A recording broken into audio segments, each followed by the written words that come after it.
नमस्ते, राम राम, सत श्री अकाल, सबको मेरा प्यार भरा नमस्कार। मैं Shashi English with Shashi online YouTube platform पर आप सबका स्वागत करती हूँ। कैसे हैं फ्रेंड्स? उम्मीद करती हूँ आपको मज़ा आ रहा होगा। मैं उम्मीद करती हूँ आपने टेंसेस जरूर पढ़े होंगे जो मैंने प्रीवियस क्लास में आपको सबको पढ़ाए थे। जो भी मैं अब तक आपसे जो है हमने प्रीवियस क्लास में प्रेजेंट परफेक्ट टेंस पढ़ा था और एक मैं थोड़ा सा आपको प्रेजेंट परफेक्ट कंटिन्यूस टेंस के बारे में बताया था। अब हम फ्रेंड्स कुछ एक्सरसाइज उनसे रिलेटेड, ताकि आपको जो है वो बिल्कुल माइंड में जो है क्लियर हो जाए कि कहाँ प्रेजेंट टेंस का यूज होता है। अब मैं आपके सामने कुछ एक्सरसाइज लेके आई हूँ, तो हम चलिए उसको देखते हैं। देखिए पहली एक्सरसाइज देखिए आप। I her since she went from here, कि मैंने उसे देखा था, मतलब मैंने उसे नहीं देखा वो, मतलब जब वो यहां से चली गई थी। अब बताइए, देखिए यहां पर देखिए सिंस आ गया, ठीक है। अब हमने पढ़ा था कि इस तरह से जब हमारे पास सेंटेंस आता है सिंस हो, तो हम प्रेजेंट परफेक्ट में भी यूज करते हैं। तो यहां पर क्या हो जाएगा? I have not seen her since she went from, क्योंकि मैंने आपको बताया था कि कुछ जो है ये जो सी, हियर, स्मेल, ये मैंने आपको वर्ब बताई थी जो होती है, जो नॉन कंटिन्यूअस में यूज होती है, ठीक है। तो हम यहाँ पर सी की कभी भी सीइंग नहीं करते हैं, यानी आईएनजी नहीं लगाते हैं, ठीक है। जो हमारी परसेप्शन, जो हमारी सेंसेस से जुड़ी जो भी वर्ब्स होती है, उनमें हम आईएनजी फॉर्म का यूज नहीं करते हैं। मैं यहाँ पे ये नहीं करूंगी आई, है ना, आई एम नॉट सीइंग हर, तो ये होगा ही नहीं। तो यही तो मैंने आपको बताया था थोड़ी देर पहले कि कुछ नॉन कंटिन्यूअस वर्ब्स जो होती हैं उनको हम प्रेजेंट परफेक्ट में यूज कर सकते हैं, जो मैंने आपको अभी प्रीवियस वीडियो में यही दोनों में अंतर समझाया था। अब यहाँ पर आप देखिए सीन, सीन सी जो है वो परसेप्शन सेंसेस से जुड़ी हुई वर्ब है, उसमें हम आईएनजी नहीं लगा सकते। तो I have not seen her since she went from here. ऐसे ही अब आप यहाँ देखिए हर हस्बैंड होम यट। अभी अभी फ्रेंड्स मैंने पिछली क्लास में कुछ टाइम एडवर्ब्स बताए थे, ठीक है। तो यहाँ पर क्या आ गया? यट आ गया कि उसका जो हस्बैंड है वो अभी तक घर नहीं पहुंचा है। तो यहाँ पर आगे क्या आ रहा है? यट आ रहा है ना, टाइम एडवर्ब। तो सीधी सी बात है, मैंने आपको बताया था कि यट आने पर, जब यट टाइम एडवर्ब आता है तो हम कौन सा यूज करते हैं? प्रेजेंट परफेक्ट यूज करते हैं। हर हस्बैंड सिंगुलर है, तो क्या हो जाएगा? Has not reached home yet, ये लीजिए। अब अगला देखिए, आई इन दिल्ली फॉर 7 years। हमें लिव की वर्ब बढ़नी है यहाँ पर।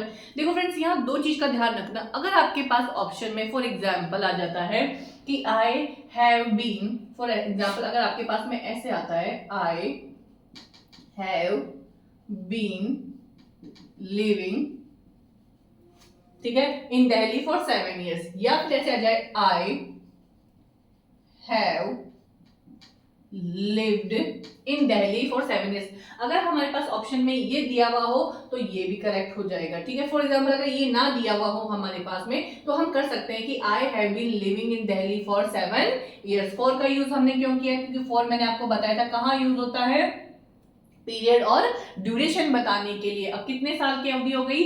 7 years की हो गई, ठीक है। तो अगर हमारे पास में ऑप्शन में हैज बीन लिंग आ रहा है तो ये भी करेक्ट होगा। और अगर एग्जांपल फॉर एग्जांपल हमारे पास ये ऑप्शन में नहीं दिया हुआ है, सिर्फ ये दिया हुआ है, तो वहां पर हम इसको कर देंगे। आ गया यहाँ तक समझ में? अब आप नेक्स्ट देखिए, we the milkman for 3 weeks, की हमने जो है दूध वाले का पैसा 3 सप्ताह से नहीं चुकाया है, ठीक है। अब यहाँ पर आप देख लीजिए तो क्या जाएगा? वी। अब वी के साथ में क्या आएगा? हैव नॉट, पे की थर्ड फॉर्म हो जाएगी पेड। तो we have not paid the milkman for 3 weeks, के हमने 3 सप्ताह से दूध वाले का पैसा नहीं चुकाया है। आ गई यहां तक बात समझ में? अब अगला देखिए फ्रेंड्स, पांचवा एग्जांपल देखिए, they looking after orphan since 1980। Looking after का मतलब होता है देखभाल करना। क्या होता है लुकिंग आफ्टर का मतलब? देखभाल करना। और ऑर्फन होता है अनाथ, ठीक है, जिसके पेरेंट्स नहीं होते हैं, ठीक है, वो होता है अनाथ, और इसके लिए ऑर्फन वर्ड आता है। अब देखिए हमारे पास यहाँ ऑप्शन देखिए, ये जो एग्जांपल है ये सीईटी एग्जाम में आया था, ठीक है, ये वाला they looking after orphan since 1980। अब हमारे पास ऑप्शन देखिए, हैव बीन, वर, आर और हैड। ठीक है, अब पहले हम ऑप्शन की तरफ नजर डालेंगे। देखिए has been, were, are, had आ नहीं सकता क्योंकि हैड के बाद में क्या आती है, वर्ब की थर्ड फॉर्म। क्या आपको यहाँ पर वर्ब की थर्ड फॉर्म नजर आ रही है? नहीं आ रही ना। अब अगला देखिए आप, अगर यहाँ पर इजेमआर आईएनजी होता तो इजेमआर आईएनजी किस में यूज होता है? प्रेजेंट कंटिन्यूअस में। और उसका हमने स्ट्रक्चर क्या पढ़ा था? सब्जेक्ट प्लस इजेमआर प्लस वर्ब में आईएनजी प्लस ऑब्जेक्ट। क्या उसमें सिंस फोर आता है? क्या प्रेजेंट कंटिन्यूअस में सिंस फोर आता है क्या?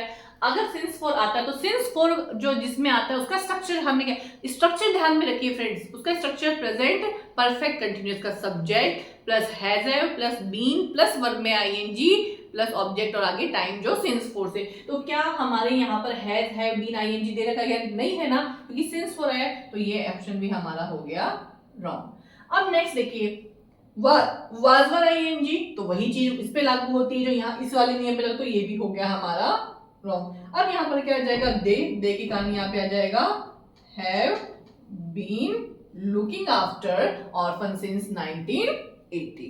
नेक्स्ट देखिए friends, much of their glory faded away. Second grade Sanskrit education department में ये आया था क्वेश्चन। अब देखिए ऑप्शन पे जाइए, आर, फर्स्ट ऑप्शन आर। क्या आर के साथ वर्ब की चाहिए सेकंड फॉर्म में या थर्ड फॉर्म है? Fade, faded, faded. ठीक है, तो क्या आर के साथ सेकंड फॉर्म आती है? नहीं आती ना, तो ये हो गया गलत। वर, क्या वर के बाद हम वॉज वर्ब के बाद में वर्ब की सेकंड फॉर्म लगाते हैं? नहीं आता। हैज के बाद में हम वर्ब की थर्ड फॉर्म लगाते हैं और हैव के बाद भी हम वर्ब की थर्ड फॉर्म लगाते हैं। लेकिन अब हम यहाँ पे सब्जेक्ट की तरफ नजर डालेंगे। Much of their glory singular subject है, सिंगुलर सब्जेक्ट होने के कारण यहाँ पर क्या आएगा? हैज। तो much of their glory has faded away. आ गया यहाँ तक समझ में? अगर आपको समझ में आ रहा है तो लाइक करना ना भूले फ्रेंड्स, लाइक और कमेंट जरूर करके जाइए। कोई कंफ्यूजन कोई डाउट है तो कमेंट्स के माध्यम से बताइए। नेक्स्ट देखिए, the child for the last 1 year. अब हमारे पास में ऑप्शन है has been sleeping, slept, is sleeping, was sleeping. सबसे पहले यहाँ डालिए फॉर, हमारे पास सिंस फॉर टाइम आ रहा है। ठीक है, द लास्ट 1 ईयर क्योंकि ये अवधि है, ड्यूरेशन है। ठीक है, अब सीधी सी बात हमारे दिमाग में बात आनी चाहिए कि हमने दो टेंस के बारे में डिस्कस किया था जब सेंस फॉर की बात आई थी। एक तो हमने किया था प्रेजेंट परफेक्ट और दूसरा किया था प्रेजेंट परफेक्ट कंटिन्यूअस। अब हम ऑप्शन की तरफ जाएंगे। ये टेंस का जो स्ट्रक्चर है किसका है? प्रेजेंट परफेक्ट कंटिन्यूअस का, हैज बीन आईएनजी। ये क्या है? वर्ब की स्लीप, स्लेप्ट, स्लेप्ट या तो थर्ड फॉर्म है या वर्ब की सेकंड फॉर्म है। अगर ये वर्ब की थर्ड फॉर्म है तो यहाँ पर हैज है थर्ड फॉर्म आना चाहिए था। ठीक है, और अगर ये सेकंड फॉर्म है वर्ब की तो यहाँ पर फोर वगैरह नहीं आता। इज स्लीपिंग कंटिन्यूअस टेंस है, कंटिन्यूअस टेंस का स्ट्रक्चर हमने क्या पढ़ा था? प्रेजेंट परफेक्ट, प्रेजेंट कंटिन्यूअस का इज एम आर आईएनजी, पर यहाँ पे तो साथ में हमारे पास क्या टाइम भी है और ये वाज स्लीपिंग, यही रूल इसके ऊपर लागू होता है। तो हमारे पास सीधी सी बात है फोर और ये दे रखा है और हमारे पास ऑप्शन क्या हो गया? Has been. तो क्या हो जाएगा? The child has been sleeping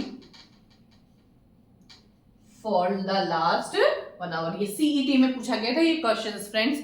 तो आप इन रूल्स को ध्यान रखिए, ज्यादा से ज्यादा इनसे रिलेटेड जितनी भी एक्सरसाइज है वो सॉल्व करिए। आपको सारे नियम जो है ऑटोमेटिकली आपके दिमाग में बिल्कुल क्लियर हो जाएंगे। फिर भी आपको कोई डाउट है तो आप मुझे कमेंट्स के माध्यम से बताइए। जो चीज आपको नहीं समझ में आ रही है मैं फिर से उसको समझाऊंगी। अपना प्यार English with Shashi online YouTube channel के लिए हमेशा बनाए रखना फ्रेंड्स। थैंक्स अ लॉट, फिर हम नेक्स्ट क्लास में मिलेंगे।